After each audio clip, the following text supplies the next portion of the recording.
Então já entendi a linha de raciocínio, se o resultado tá legal eu mantenho, tal, se não tá legal eu mudo, mas vamos lá, vamos para a parte prática.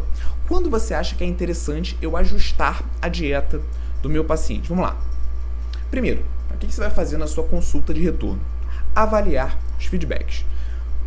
Realizar perguntas, né, para investigar a adesão. Eu gosto de fazer uma pergunta, já até falei isso aqui em outras aulas, que é o seguinte: fulano, de 0 a 10, o quanto você conseguiu seguir o nosso plano alimentar? Ah, consegui 8, beleza. O que faltou para alcançar o 10? E aí você já vai entendendo qual é possível dificuldade que ele tenha encontrado. Outra pergunta interessante, sobre a saciedade.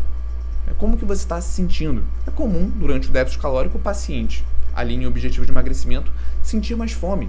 Então você pode investigar se ele está sentindo fome, qual horário ele está sentindo mais fome, ou então se é um paciente que você está trabalhando com hipertrofia, como que está a saciedade, se ele acha que tem muita comida, se ele acha que em alguma refeição está mais difícil consumir aquela quantidade de carboidratos maior, pensando nessa lógica de realocar aqueles alimentos. Então saciedade é muito importante você investigar. E aqui eu estou falando de alterações, possíveis alterações que não necessariamente, né, dizem a respeito da ingestão calórica. São ajustes aqui que a gente pode fazer sem mudar a ingestão energética, sem mudar aquele cálculo que você fez para a prescrição, beleza? Outra questão, praticidade, que também está muito relacionado à adesão. Tem algum momento do dia que está mais difícil realizar alguma dessas refeições, certo? Alguma dessas refeições está difícil de, logisticamente falando, levar para o trabalho, ou então preparar, certo? Então é uma questão interessante também para você investigar. E outras questões, sono, né? Qualidade de vida de forma geral. O sono do seu paciente, será que você fez alguma prescrição que pode ter influenciado na qualidade do sono, certo? Talvez algum alimento ou suplemento estimulante na parte ali do final da tarde, na parte da noite, né? Disposição. Será que aquele paciente está se sentindo mais disposto? Será que não? Hábitos intestinais, muito comum, na maioria das vezes, o paciente ter uma alteração positiva nos hábitos intestinais a partir de uma intervenção dietética. Então vale a pena você investigar até mesmo para enaltecer o resultado do seu paciente. Vale lembrar que resultados num acompanhamento nutricional, eles não se resumem só à estética.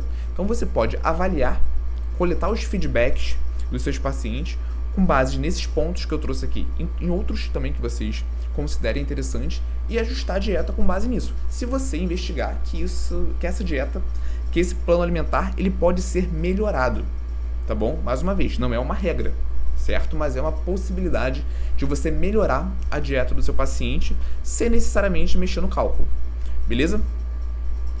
Exemplo, né? Caso de emagrecimento, paciente sentindo muita fome.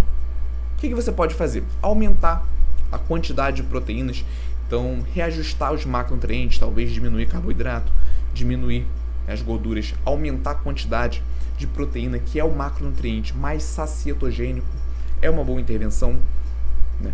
Substituir alimentos de alta densidade calórica por alimentos de baixa densidade calórica. Sempre trago o exemplo clássico aqui da melancia. Então, por exemplo, se no lanche ali da tarde você colocou uma banana, né, você pode substituir pela melancia. Ele vai consumir uma quantidade maior, um volume maior de alimentos com a mesma caloria da banana, que ele teria uma quantidade menor.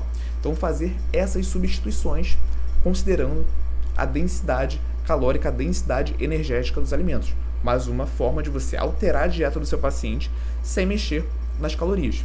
Fracionamento das refeições. Então se alguma refeição, por exemplo, ele acha que tem uma quantidade maior de alimentos, você pode realocar para outros momentos que ele está sentindo mais fome. Redução de refeições líquidas, isso é muito importante no emagrecimento. Se o paciente estiver sentindo fome, vale lembrar que refeição líquida traz menos saciedade que a refeição sólida. Então aqui eu trouxe uma série de opções de ajustes que nós podemos fazer sem mudar as calorias. Tá bom, galera? Se você fez um cálculo assertivo, se você calculou a taxa metabólica de repouso, o gasto energético com as outras atividades, fez um cálculo assertivo, realizou uma prescrição assertiva, se o seu paciente não está conseguindo seguir bem aquela dieta, existe uma série de alternativas ao invés de mudar todo o seu cálculo. Beleza?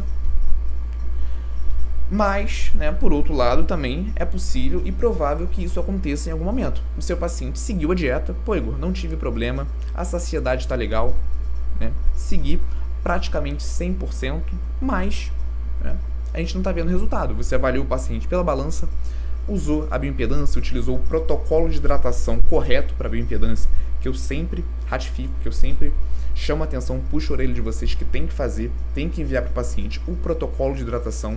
Eu, mais cedo na aula, mostrei resultados de bioimpedância, mas esqueci de avisar isso. Eu sempre mando o protocolo de hidratação. Então, a minha secretária, ela religiosamente manda o protocolo de hidratação 7 dias antes da consulta do paciente. Tudo bem? Então, se você usa bioimpedância, leve em consideração o protocolo de hidratação. E ainda assim, não é o melhor método, tá? Também é importante nós falarmos sobre isso, mas para indivíduos com sobrepeso e obesidade é um método interessante, até porque você não precisa de uma avaliação tão assertiva, tão minuciosa em comparação, por exemplo, à dieta de um atleta, de um fisiculturista que tem um percentual de gordura mais baixo, beleza? Então, coloquei a bioimpedância aqui, mas sempre que eu falo de bioimpedância, eu gosto de levantar, né, e fortalecer esses pontos. Adipômetro, né, você pode também e deve, se é um paciente que não tem obesidade, sobrepeso, você pode utilizar o adipômetro. Medidas de circunferências, roupas, se avaliando todas essas questões, você vê que realmente o seu paciente ele não teve resultado, aí sim você pode e deve ajustar a dieta. Tá? Então, na minha percepção, na minha condição profissional, eu faço os ajustes na dieta pensando ali de uma maneira mais sólida, na base do cálculo, mesmo quando ele não tem resultado. Tudo bem? E nessas condições, eu incentivo e faço a sugestão de vocês também realizarem os ajustes. Nesse caso, vale a pena sim.